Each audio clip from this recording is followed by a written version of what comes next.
한 주간 지나셔서 또 강의 줄거리가 강의 흐름이 가물가물하실 겁니다. 잠깐 정리하고요 넘어가십시다. 제2장 신분에 의한 성취, 마가복음이죠. 그 가운데서 제1절 본래의 신분, 이게 1장에서부터 5장까지고요. 그 다음 제2절 낮은 신분, 신분에 의한 성취가 6장부터 10장 45절까지죠. 그 다음 제3절 높은 신분, 10장 46절에서부터 16장까지 이게 마가복음 전체입니다. 제가 글씨 저장을 하려고 이렇게 써놓은 게 아니라 이걸 보시면서 목사님들은 머릿속에 이제 딱 원리 틀을 다시 한번 가다듬는 겁니다. 건축업자가 설계도를 보고 건축을 하려면 기본 틀을 항상 확인하잖아요. 기둥을 세워놨는데 기둥이 삐뚤어졌나 안 삐뚤어졌나 그걸 늘 감독이 돌아다니면서 보고 척수가 늘어나지 않아도 보고, 그러듯이 우리가 성경을 볼 때에도 이 기본 틀을 다시 한번 확인하고 그 틀 속에다가 성경 본문을 삽입하는 방법, 그게 바로 이제 연역적 방법인데요. 지금 공부하는 방법이 연역적 방법인데, 제가 연구할 때는 원래 학문을 하는 방법 가운데 귀납 방법은 없습니다. 귀납 방법으로는 학문을 할 수가 없어요. 그리고 학문을 하는 사람은 언제나 연역적 방법으로 학문을 하는데, 성경은 제가 연구할 때는 귀납적일 수밖에 없잖아요.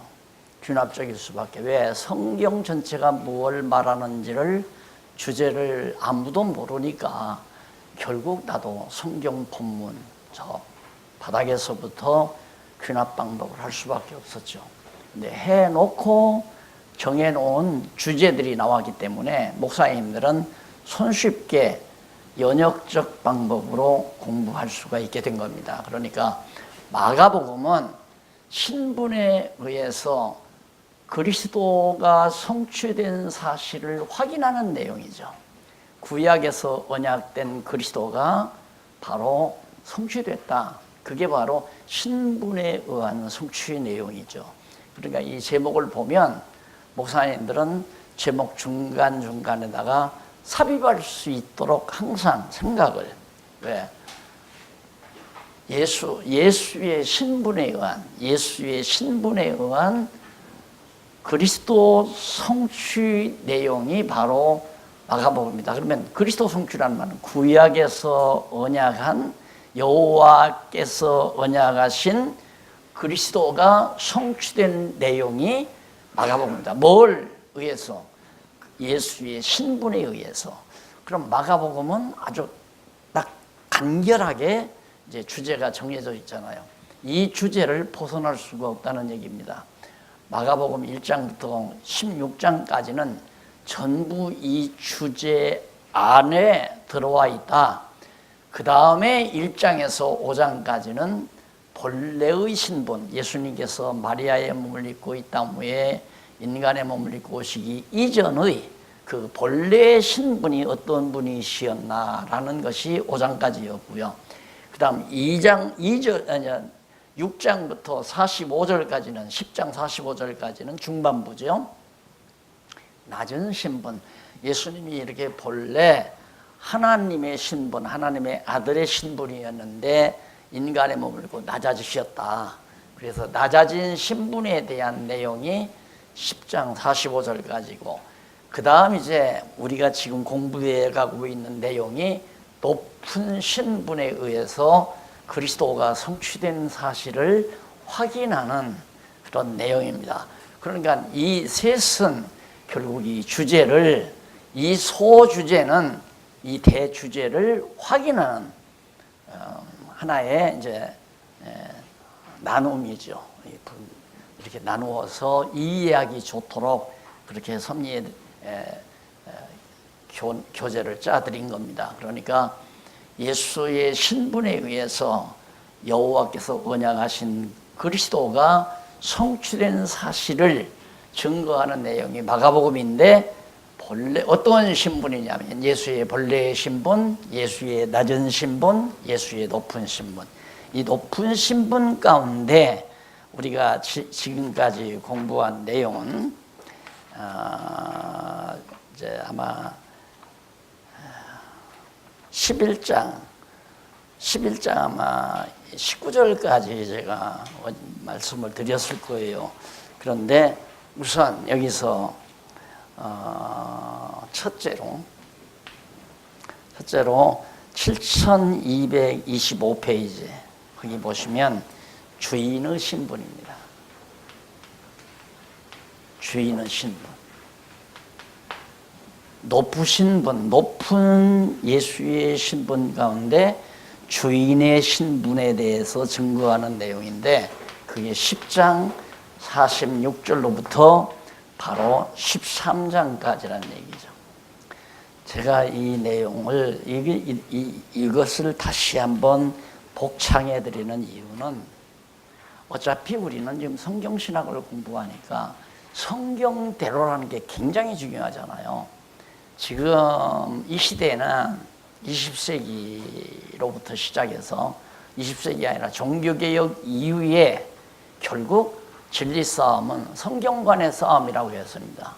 성경관이 무너져 버리니까, 성경이 하나님의 말씀이라는 사실이 무너져 버리니까 하나님도 안 계신 거예요. 무신론이 그래서 득세하는 겁니다. 하나님 없다. 아무 것으로도 증거할 수가 없는데 하나님을, 그래서 결국 성경관이 무너져 버리니까, 하나님 말씀이 아니고 문서다 이렇게 되져 버리니까 결국 종교개혁은 패배한 거죠. 결국 종교개혁은 패배한 겁니다. 패배하다 보니까 개신교가 무너져 내리는 거고요. 그럼 성경이 무시돼 버리니까 완전히 하나님은 입증할 수가 없잖아요. 하나님 살아계시다는 거. 그래서 무신론이 득세하게 된다. 이게 이제 우리가 현실에 처한 거기 때문에 먼저는 성경이 하나님 말씀이라는 것을 확증하는 것이 매우 중요하거든요. 그러면 이제 하나님 존재는 자연스럽게 확증이 되져가는 거니까. 그래서 진리 싸움에 승리할 수 있다는 얘기죠. 우리가 존재하는 의미가 뭔가, 하나님께서 이 땅 위에 나를 하나님의 사람으로 양육하는 거고, 또 양육하는 과정에서 우리들로 하여금 해시키는 일이 뭐냐면 진리 싸움을 하는 얘기 아닙니까? 전쟁인데 지금 우리가 진리의 투사로서 전쟁하고 있는데, 성경이 뭘 말하느냐라고 하는 것을 그대로 성경대로 밝혀주는 데는 이거 이상의 다른 말을 해서는 안 된다. 그러니까 얼마나 쉬워요. 지금 우리가 10장부터 오늘 11장 후반부터 공부할 건데, 10장 후반부터 13장까지는 예수님이 주인이라는 얘기로구나. 주인의 신분에 의해서 그리스도가 성취됐다는 사실을 증거하는 내용이란 말입니다. 그러면 얼마나 쉬워요. 자, 10장 46절부터 13장까지가 주인의 신분인데, 그 신분 가운데 첫째로, 주인의 신분 가운데 신분을 뭘로? 표적으로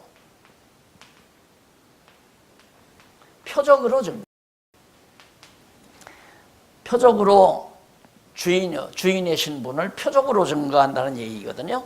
그래서 10장 46절로부터 11장까지.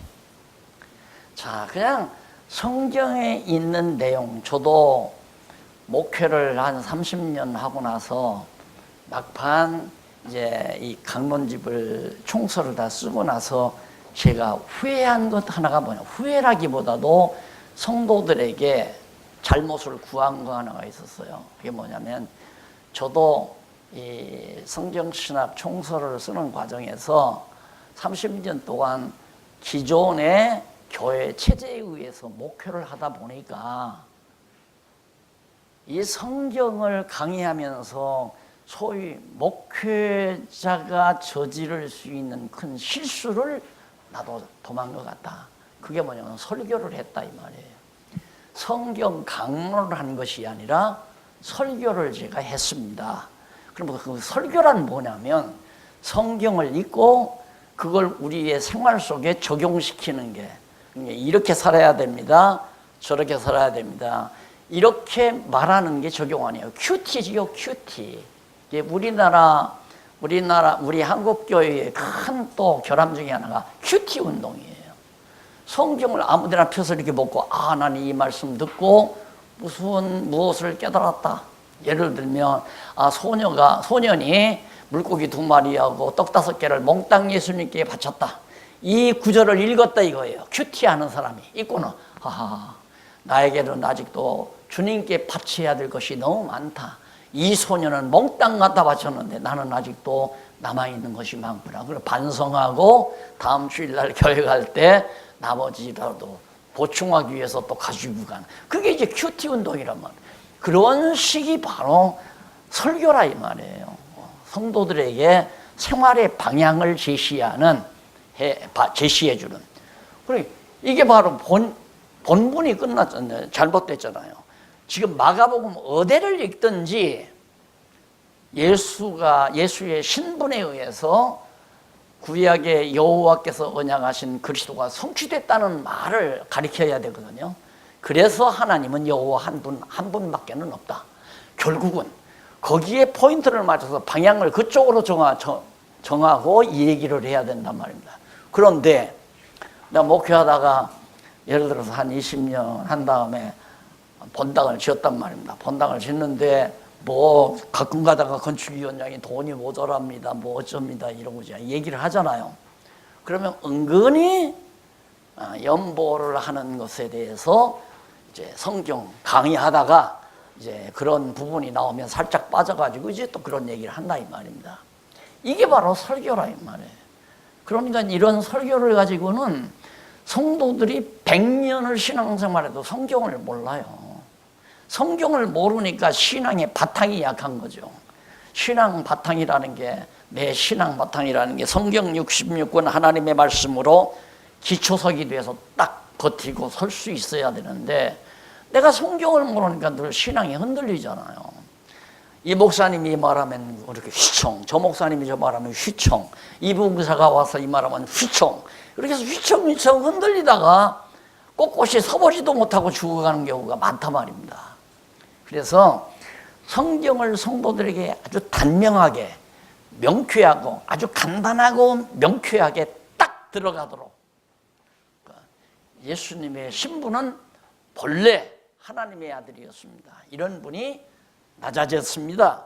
낮아졌지만 다시 하나님의 보좌, 본래의 신분으로, 다시 높은 신분으로 이제 그분이 올라가십니다. 그래서 예수님은 비하의 신분과 승귀의 신분, 이것을 확실히 가리키면, 아하, 예수님은 그래서 구약의 언약대로 오신 그리스도였구나. 그래서 나는 예수를 그리스도로 믿는 신앙을 가지는 이유가, 이건 속지 않고 분명하고 확실한 신앙이다. 내가 예수를 그리스도로 믿는다고 하는 이 신앙은 반석 위에 자리 잡은 신앙이다. 그래서 누가 무슨 말을 해도 흔들림이 없이, 뭐 14만 4천 소리라, 14만 4천 명이라고 아무리 짓거려대도 끄떡도 없이 흔들리지 아니하는 그런 신앙. 그런데 그걸 모르니까 성경 펴들고 봐라, 여기 14만 4천밖에 안 된다고 하지 않았느냐, 그러니까 당신 빨리 와서 14만 4천 안에 들어야 한다 그러니까 휘청하는 거예요. 이런 말은 우리 목사님한테 못 들어봤는데. 그래서 제가 이렇게 또 아주 간단해, 꼭 간단하게 말하는 방법을 표적으로 증거하는 거 지난번에 했지만 간단하게 한번. 그러면 표적 중에 무슨 표적? 주인의 표적. 내가 주인이다라고 하는 그 표적을 보여줘요. 표적으로 내가 주인이다 하는 거. 그게 바로 소경을 보게 하는 표적으로 주인의 신분을 밝혀주잖아요. 다윗의 아들이다. 그 말은 다윗의 아들 소경이 지난번 공부했잖아요. 아들이란 말은 주 왕이란 말이거든. 임금이란 얘기입니다. 예수님이 다윗의 아들이란 말은.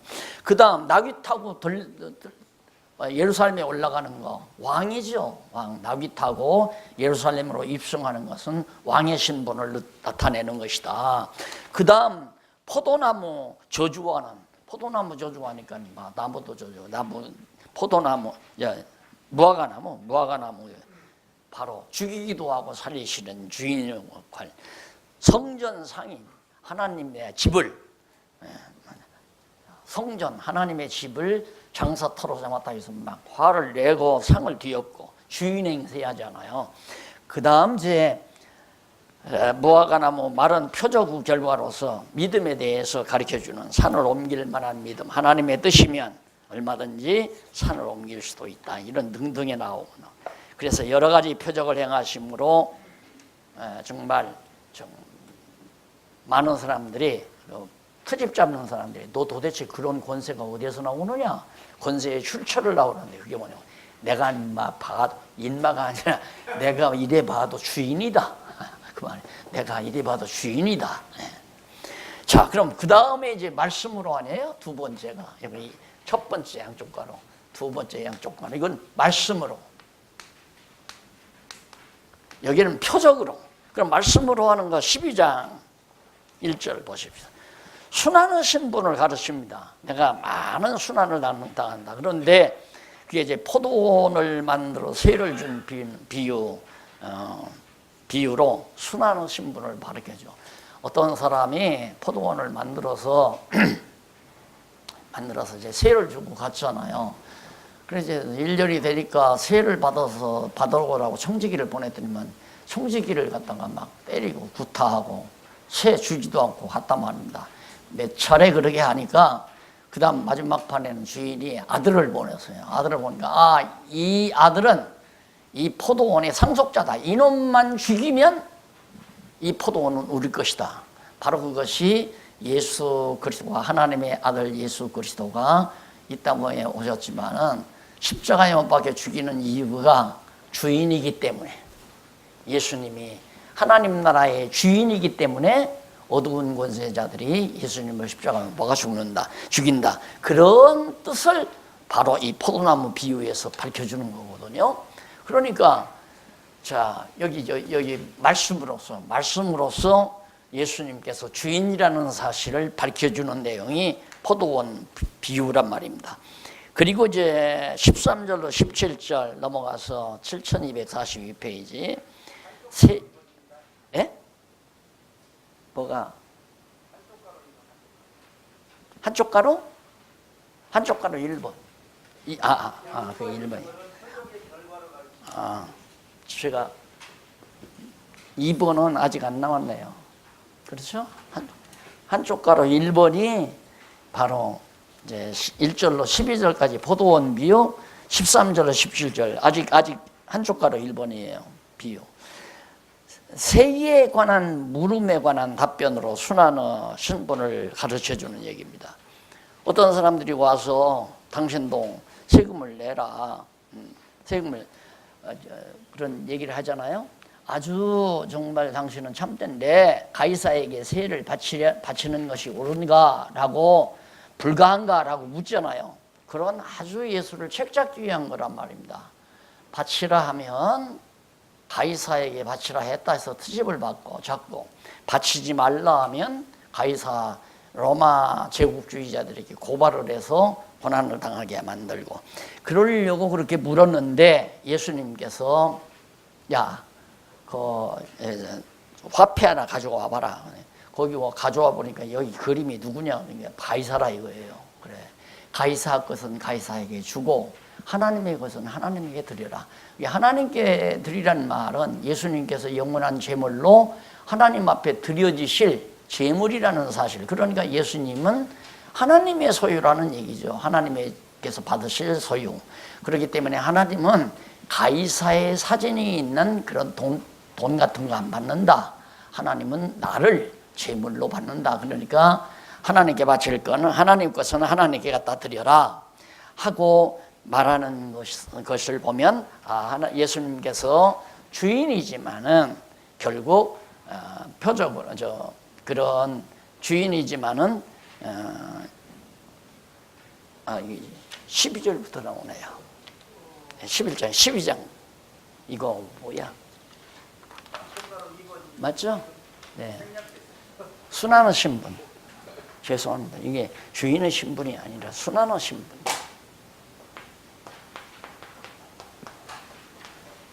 순환의 신분. 표적으로 주인이지만 주인이 순환을 당한다. 그래서 예수님이 영원한 제물로 하나님께 드려지시는 제물로서 순환당할 것을 말씀합니다. 그 다음에 이제 영광의 신분. 표적으로 말씀으로 2번은 영광의 신분.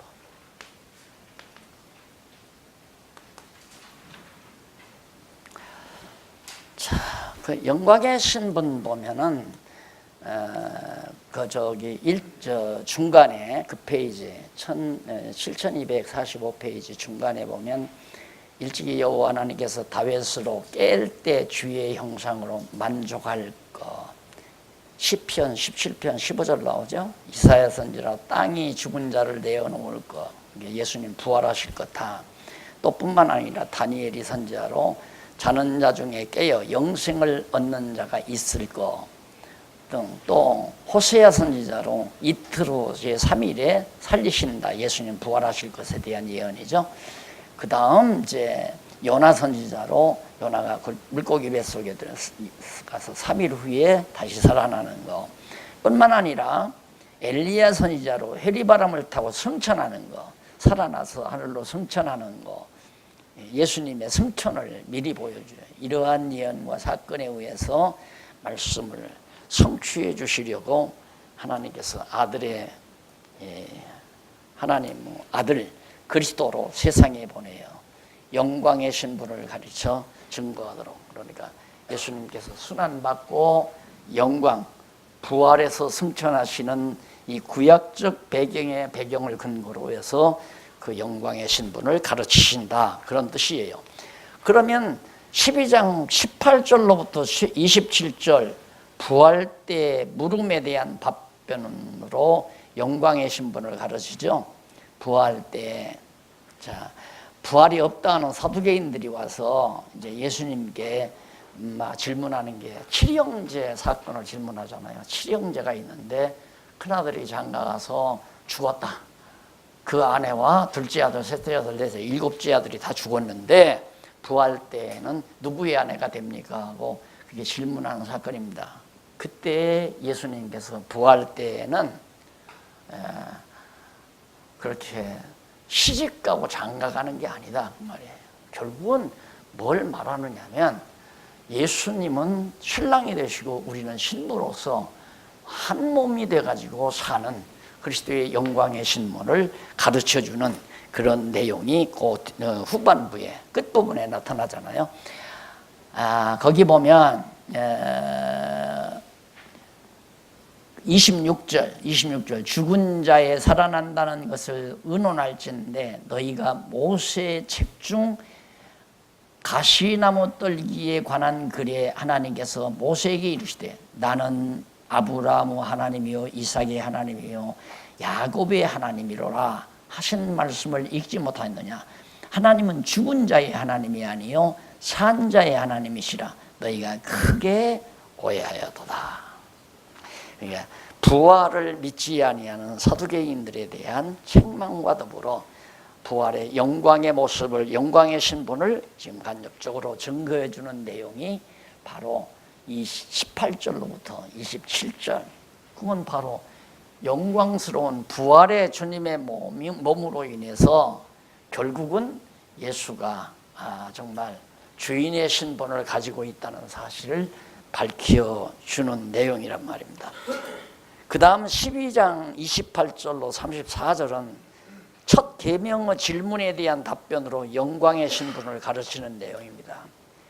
자, 율법 중에 가장 첫째 되는 계명이 뭡니까? 라고 그렇게 물었을 때 서기관 중 한 사람이 물었을 때 예수님께서 말씀하시기를 첫째는 이것이니 이스라엘아 들으라 곧 우리 하나님을 유일한 주시라. 30절 내 마음을 다하고 성품을 다하고 뜻을 다하고 힘을 다하여 주 너희 하나님을 사랑하라 하신 것이라. 그 다음 31절 둘째는 이것이니 내 이웃을 내 몸과 같이 사랑하라 하신 것이라. 이에서 더 큰 계명이 없느니라.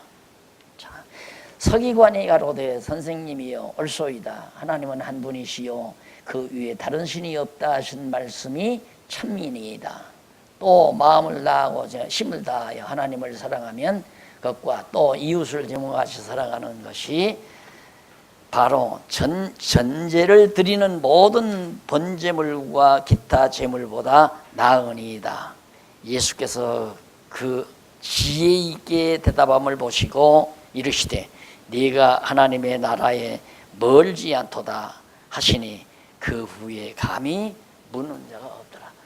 이 서기관이 예수님의 말씀을 딱 들었어요. 우리가 율법의 대강령 제일 드린 계명이 뭡니까? 라고 묻니까 첫째가 하나님 마음과 뜻과 생각 모든 걸 다해서 하나님을 사랑하고 이웃을 네 몸과 같이 사랑하라 했을 때 바로 그런 삶 자체가 그렇게 하는 것 자체가 바로 거기에 보면 전제로 드리는 모든 번제물보다 어떤 번제물보다 낫습니다. 이 말은 예수님이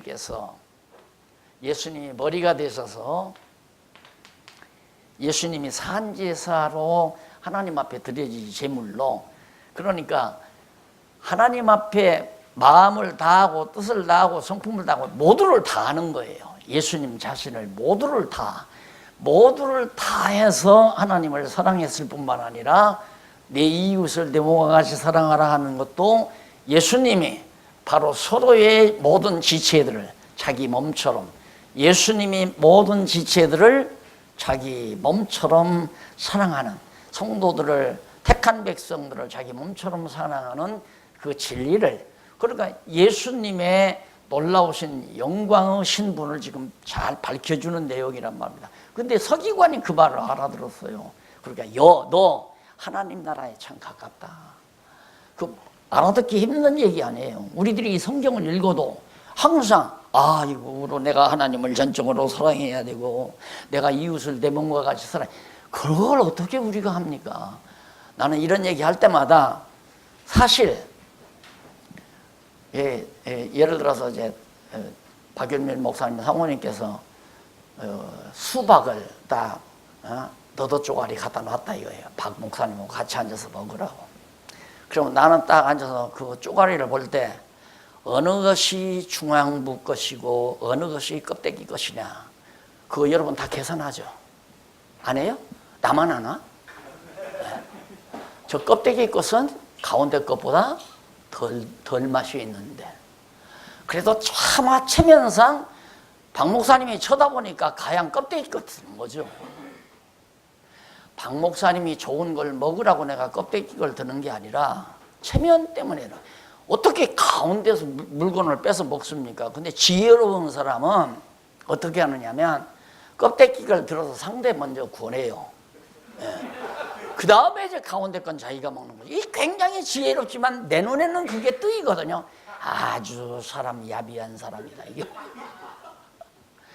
어떻게 이웃을 내 몸과 같이 사랑합니까? 말도 안 되는 얘기예요.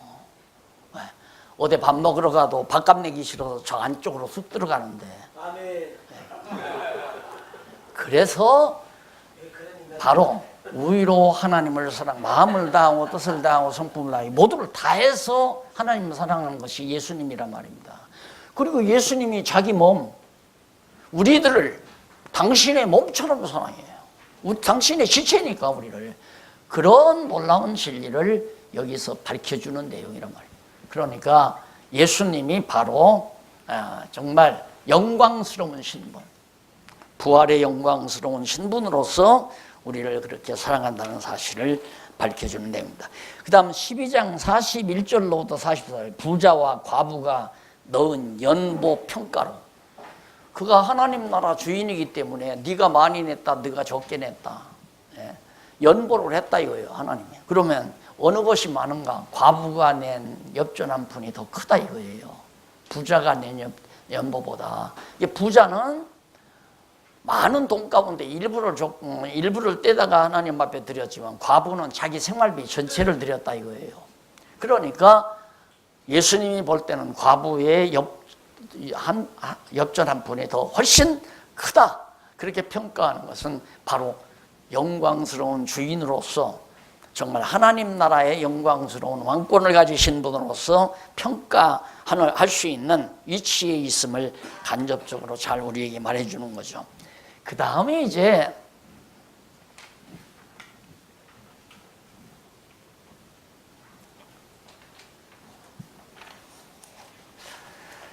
어, 13장이죠. 13장. 여기 13장. 3번입니다. 이게 어떻게 1번이야 또 여기 2번이죠. 1번입니다. 재림 신분입니다. 재림.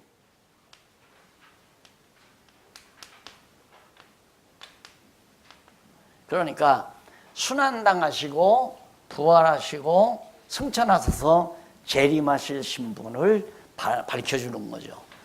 순환을 당하고 부활의 영광과 승천의 영광, 부활 승천하신 다음에 재림하시는 어떤 신분? 주인의 신분이다. 하나님 나라 왕권의 신분을 가지고 있다.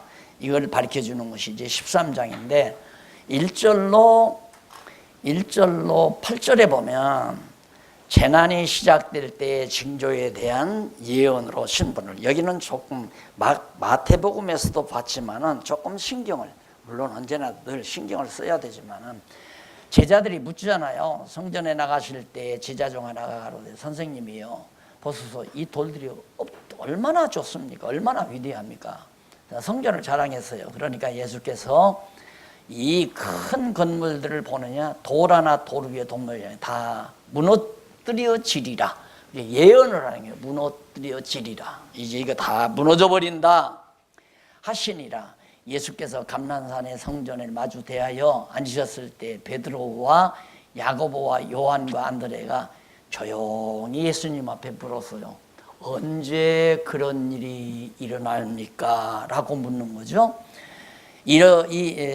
조용히 묻자오되 우리에게 말해 주십시오. 이르소서 어느 때 이런 일이 있겠습니까? 이런 일이란 뭐냐면 예루살렘 성전이 다 무너나는 그런 일이 언제 있겠사오며 이 모든 일이 이루려 할 때 무슨 징조가 있사오리까? 너무 분명하죠.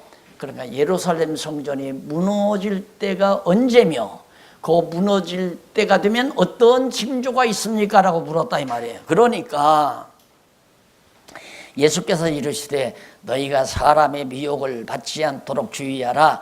많은 사람이 내 이름으로 와서 이르되 내가 그로라, 그리스도다, 예수 재림한다고 성천하신 다음에 금방 예수님 왔다고 유혹하는 거짓 지도자들이 많이 나온다 이 말이죠.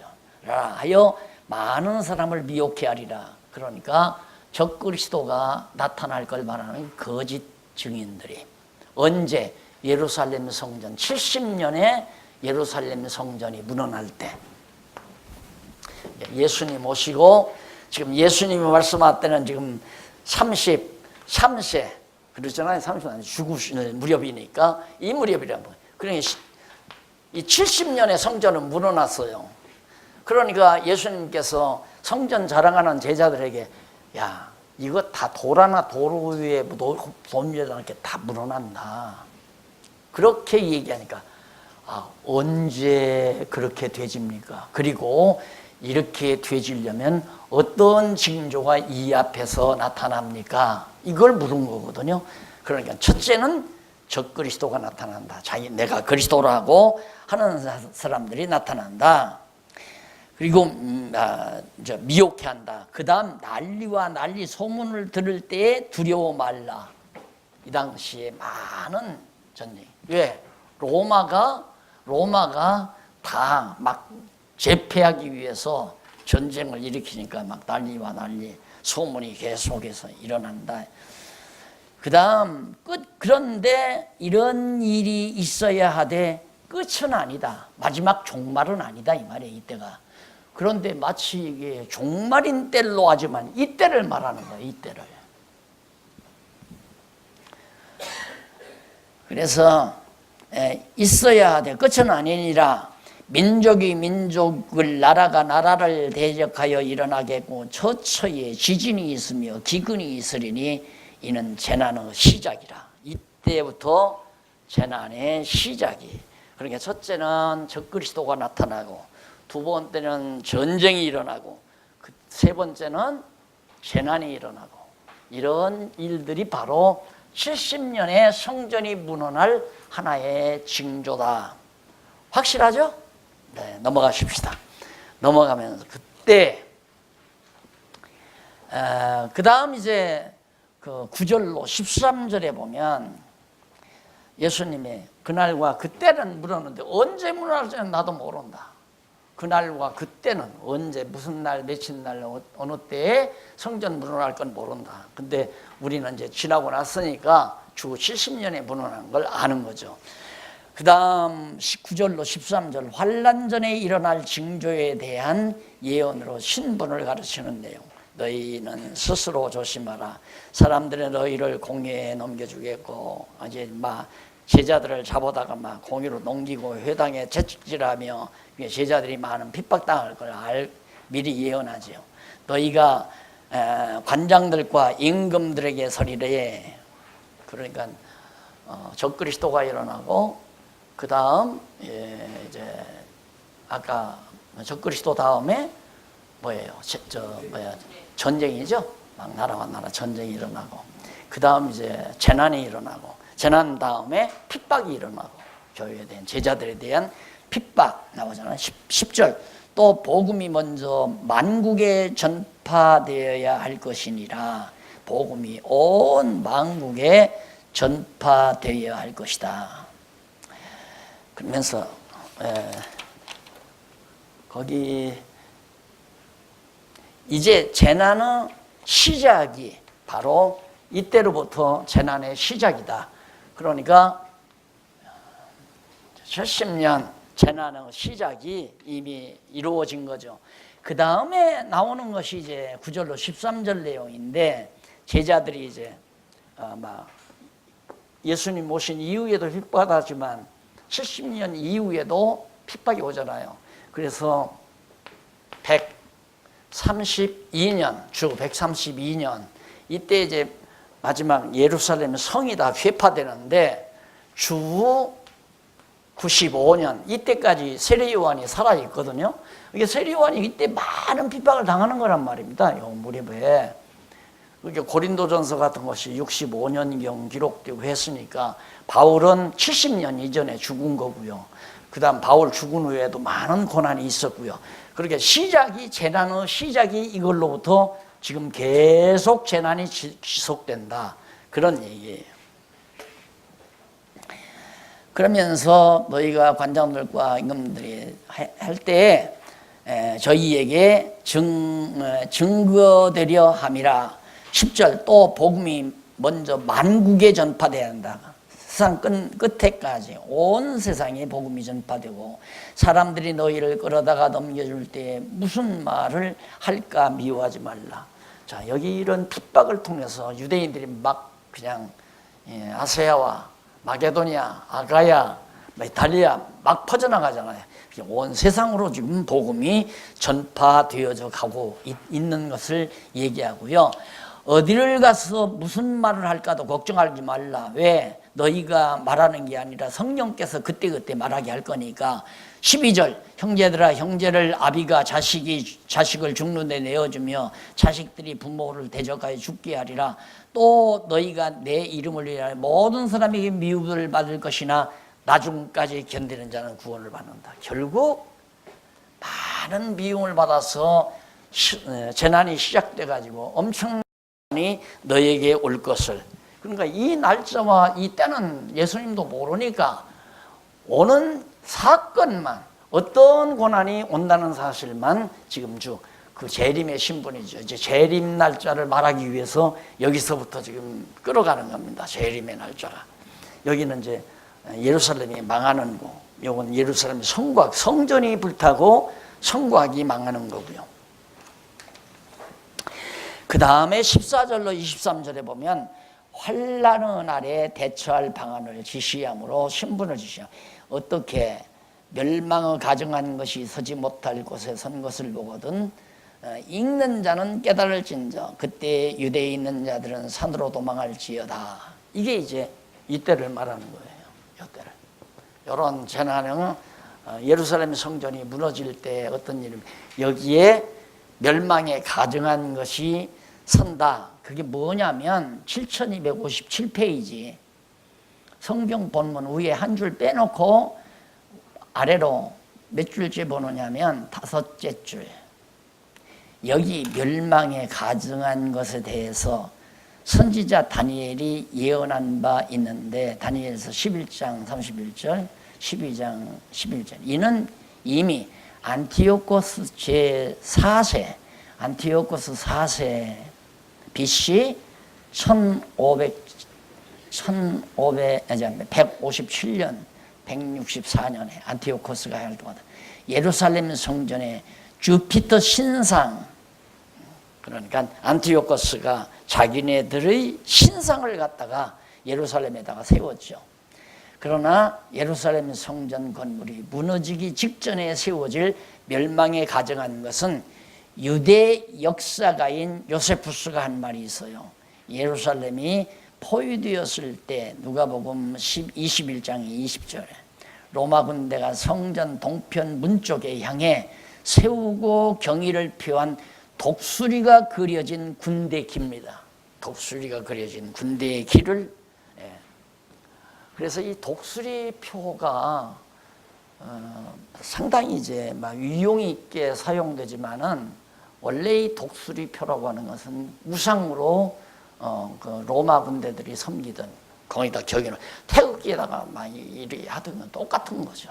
이런 것들을 상징하는 것이다. 그렇게 예루살렘 멸망 직전에 그런 것들이 있었어요. 그 이전에 이제 안티오코스가 주전 예수님 오시기 이전에 주피터 신상을 갖다가 세운 일도 있지만은 예루살렘 멸망 직전에는 로마가 자기네들의 군대 길을 갖다가 꽂아놓고 거기다가 이제 절을 하고 매기살을 하고 하는 그런 일들을 말한 것으로 그렇게 보여집니다.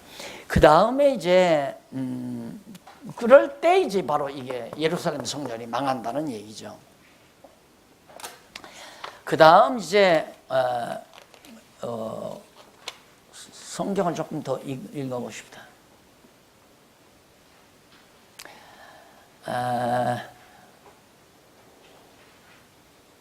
17절 그날에는 아이 벤 자들과 젖먹이는 그러니까 예루살렘 멸망 요때 아이 벤 자들 그런 사건도 그때 조심하라는 얘기거든요.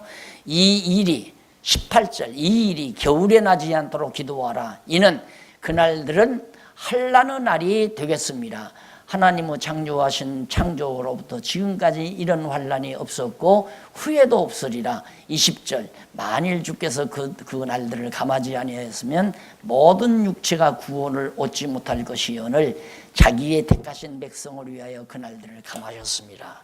여기서 말하는 건 바로 유대인들을 말하는 거예요. 유대인들은 이때 이 환난을 감하지 않았으면 이때 다 망하는 거죠. 그래서 이런 환난을 통해서 유대인들이 많이 퍼져나가요. 다 도망쳐 나가죠. 해외로. 그리고 마지막은 이제 1132년에 완전히 예루살렘은 다 없어져 버리고 이방 땅으로 다 흩어져 버리고요. 그런 내용들을 밝혀주는 왜 하나님께서 그 날들을 감해서 유대인들 아직도 남겨놓을 것에 대한 내용입니다. 자,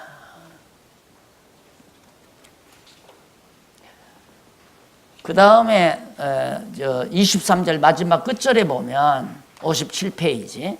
너희는 삼가라. 내가 모든 일을 너희에게 미리 말하느냐. 이 시대에 일어날 모든 일을 다 내가 말해 주었다. 그리고 나서 13장 24절로 37절에 보면 환난 후에 인자의 재림에 대한 예언입니다. 그러니까 참 힘든 게 뭐냐면 분명히 누가복음에 환난 날에 대해서 다 말했다고 이 시대에 말을 했거든요. 그런데 이 환난 후에 예수가 온다는 말로 그냥 이해를 해버리니까 안 왔잖아요. 지금 2000년 가까이 지나도 아직도 안 왔다 이 말입니다. 그래서 예수 재림을 안 믿는 거예요. 근데 그건 바로 이 성경 해석에 대한 오류에서 온 거죠. 이걸 뜯어맞추기 위해서 세대주의 신학자들, 침례교 신학자들은 하루를 뭐 1000년으로 계산하고 100년으로 계산하고 이따구치 돼가지고 뭐 시간 부족만으로 얘기해서 다 그것도 다 거짓말로 무산돼 버리잖아요. 그러니까 성경의 진리가 아니라고 말할 수밖에 없어요. 잘못 성경을 해석한 건 가만하지 아니하고 성경대로 될 줄 알고 믿었는데 안 된다 이 말입니다. 그러니까 학자들은 무슨 예수가 오기는 뭐가 오느냐, 구름 타고 오기는 저 파란 하늘에서 무슨 예수가 구름 타고 오느냐, 이게 이제 세세주의자들 문서설자들이 하는 얘기 아니에요? 예, 정신적으로 왔다. 예, 어떤 사람은 성령 강림이 바로 예수 재림이다 이런 식으로 얼버무리는 결과가 나오는 거죠. 그래서 이 부분이 매우 중요합니다. 그래서 환난 후 해가 어두워지며 달빛 빛이 어두워. 순서를 보아서는 이때쯤 될 거 아니야. 이때쯤 해도 어두워지고 달빛도 어두워지고 다 그렇게 되진다. 그 흔들리리라. 근데 그때에 인자가 구름을 타고 권능과 영광으로 오는 것을 사람들이 보리라 했을 때, 자, 이쪽 해설 한번 보세요. 59페이지. 그 24절로 31절 사이에 두 번째 줄. 예수께서 그때에 그 환난 후 해가 어두워지며, 그때 그 환난 후 해가 어두워지며 달이 빛을 내지 아니하며, 아까 그 내용이에요. 자, 그러면 중요한 것은 24절로 31절 아래로 10번째 줄 한번 보세요. 9번째 줄, 9번째 앞부분. 여기 찾으셨죠? 여기 그때의 환난 후라는 말에서 때가, 때라고 하는 말이 헬라어로 헤메라이스라는 말이에요. 복수명사로서 때는 단수환이에요, 때. 근데 복수명사 때들의 집합체니까 시대란 말입니다, 세대. 그래서 때로 해석하는 것보다는 시기로, 시대로, 세대로 그렇게 번역하는 것이 바로 올바른 번역이다. 그래서 세대로 번역이 가능하므로 그 환난의 세대가 지나서라고 번역된다. 어떤 내용이? 그때의 환난 후. 이 말은 어떻게 번역을 해야 하냐면 아까 말했잖아요. 그 환난의 세대가 지나서, 이런 환난의 세대가 지난다 이 말이에요. 환난의 세대가 지나서 번역되는데, 따라서 예루살렘 멸망 AD 70년으로 시작되어 그리스도 재림 직전까지 지속되는 이스라엘 환난의 세대가 지나서 천지의 대변형이 있을 것을 드디어 말한 거죠. 그러니까 아직 끝은 아니라고 그랬죠. 요 환난을 말하면서 아직 끝은 아니다 이랬나고 해서 이게 아직 시작이다 이 말이에요. 70년 환난이라는 게 여기서 볼 때는, 예수님이 말씀할 때는 이게 환난의 시작이에요. 시작해서 언제까지? 132년도 아니에요. 이것도 계속돼요. 이제 계속되다가 여기가 이제 이방인의 시대죠. 이방인의 시대. 오늘 우리 시대예요. 근데 현재 유대인들은 지금도 환난을 당하고 있어요. 환난이 시작이 돼서 지금도 환난을 1948년에 회복을 했지만, 나라를 회복했지만 지금도 계속 이방과 전쟁, 폭탄이 떨어지고 막 지금도 전쟁하고 있잖아요. 환란이 아직도 계속된다 이 말이에요. 언제까지? 이방인의 시대까지. 그러면 유대인의 때가 오잖아요. 유대인의 구원의 때가. 이때 이제 이 유대인의 구원의 때가 와야 결국 환란이 끝이 나는 거거든요. 그때 예수님 이제 오신다 이 말이에요. 그래서 천년왕국을 이루시는 거거든요. 그러니까 유대인들의 환란이 지나고 나서, 그 환란이 지나고 나서 예수님이 오신다. 그래서 이 이방인의 시대에 관한 것은 이 누가복음에서 언급을 안 하죠. 이방인의 때니까. 다만 이 유대인의 환란이 계속될 것을 밝혀주는 내용이고요. 그것이 바로 지금 24절로부터 37절까지 나오는 구체적인 내용입니다. 자, 그다음 우리 차 한 잔 드시고요.